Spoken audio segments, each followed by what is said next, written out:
You carry regret like a weight in your pocket, cold, unforgiving, an anchor that tugs at every stride. You wish you could shake it off, bury it, pretend it never happened. But regret is not a poison to purge. It is a compass pointing to the truths you refused, the choices you avoid, the roads not walked. Today, you will stop evading that ache in your chest and lean into it, for within its shadows lies the seed of your greatest growth.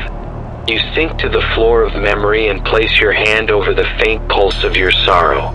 You recall the moment, perhaps years ago, when you spoke too harshly or stayed silent when your voice mattered, or chased the wrong horizon until you lost sight of your own heart. You feel the sting again, the hot ember of "if only," and you resist the urge to snuff it out. Instead, you cup it gently and breathe into its embers, allowing its heat to glow against your skin.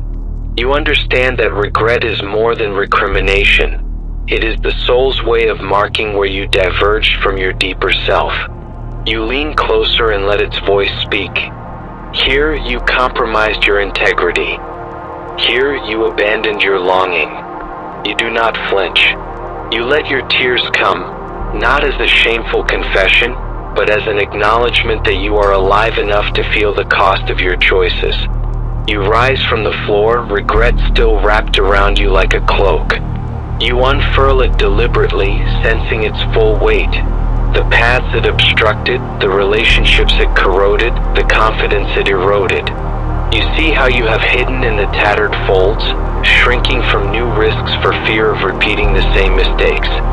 You breathe a vow into that cloak. I will no longer let you dictate my future. You lift the cloak high and fling it toward the wall. It falls in a crumpled heap, exposed and inert.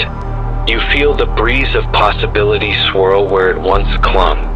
You step forward, barefoot on the cold floor of your remembrance, and you speak to the unmade air. I accept this as my teacher, not my jailer. You map the shape of that teaching through action. You choose one regret, one pivotal, if only, and trace its lineage to your present self. If you regret having stayed silent, you decide to speak now. You reach for your phone and draft a message you once feared sending. You craft each word with honesty, letting the vulnerability of regret inform a truth you postponed for far too long.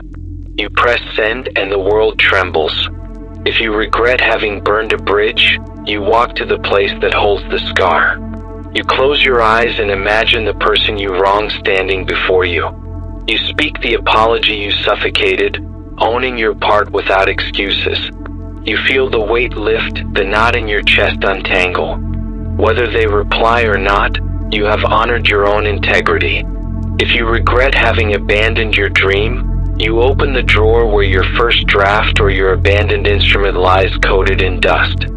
You lift it into your lap, an artifact of your longing, and you caress it as you once did in hopeful days.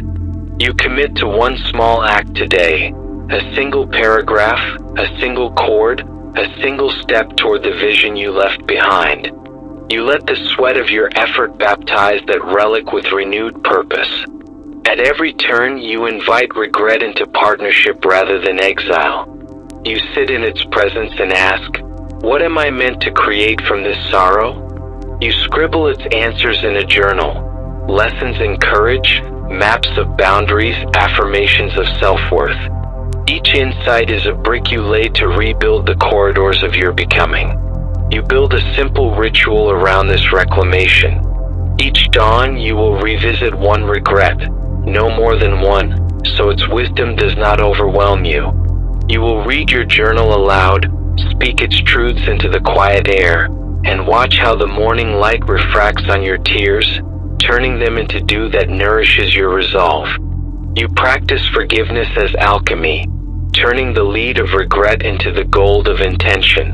When the impulse to self-reproach resurfaces, you catch it at the throat and say, "Thank you for bringing me here."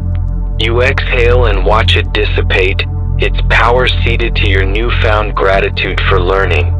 As the days pass, you notice something remarkable. The cloak of regret grows threadbare. Its hold weakens as you step forward in new courage. You find yourself speaking when silence tempts you, creating when complacency lures you, loving when you once recoiled. You lean into life's edges, knowing that even if you falter again, you have the tools to transform each misstep into forward momentum. You gather the remnants of every regret you once carried and fashion them into a mosaic of your history. You hang it on the wall of your selfhood, a tapestry of misfortune, yes, but threaded with resilience, insight, and relentless promise.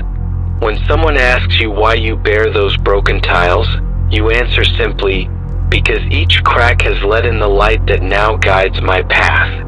You step back and see the whole, a being forged by choices both wise and foolish, shaped by echoes of regret that became your greatest mentors.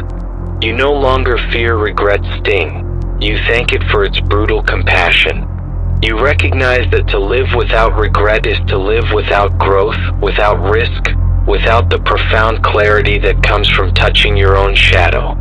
You carry this truth into your future. Whenever you stand at a crossroads, you will feel the slight hesitation born of regret's memory, and you will welcome it as your advisor. You will choose not out of fear of repeating old mistakes, but out of a bold readiness to meet them with the wisdom you have earned. You inhale deep and taste the cool air of resolution. You feel your chest expand with the strength that comes from embracing every part of your story, its triumphs, its tragedies, its regrets reborn as pathways. You step into the light of your next decision, guided by the compass of your past mistakes, secure in the knowledge that each regret honored is a doorway to your truest becoming.